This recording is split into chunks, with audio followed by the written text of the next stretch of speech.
Friends, আমি সারদা। আমি চলে এসেছি তোমাদের সবার মাঝে ছোট্ট একটা মিনি ব্লগ নিয়ে আমার দাদার বিয়ের রিসেপশন পার্টিতে।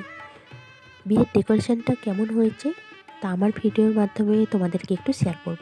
ভালো লাগলে লাইক কমেন্টস করো, আমার পাশে থেকো, আর সাবস্ক্রাইব করতে ভুলো না যেন। দেখো, স্টেজটা খুব সুন্দর করে সাজিয়েছি ফুল দিয়ে, আমার তো খুব ভালো লেগেছে।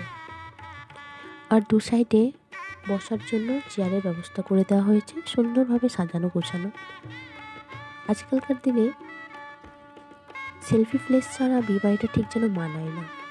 দেখো, সেলফি প্লেস করে দেওয়া হয়েছে সবার জন্য। আর অন্যদিকে স্টল দিয়েছে, এখনও স্টলগুলো ঠিক রেডি হয়নি। যাই হোক, লোকজন তো এখনও আসেনি। আমি তো সবার আগেই চলে এসেছি একটু তোমাদেরকে দেখাবো বলে, ঘুরে দেখানোর জন্য। কেমন লাগলো ভিডিওটা? ভালো লাগলে পাশে থেকো। টাটা।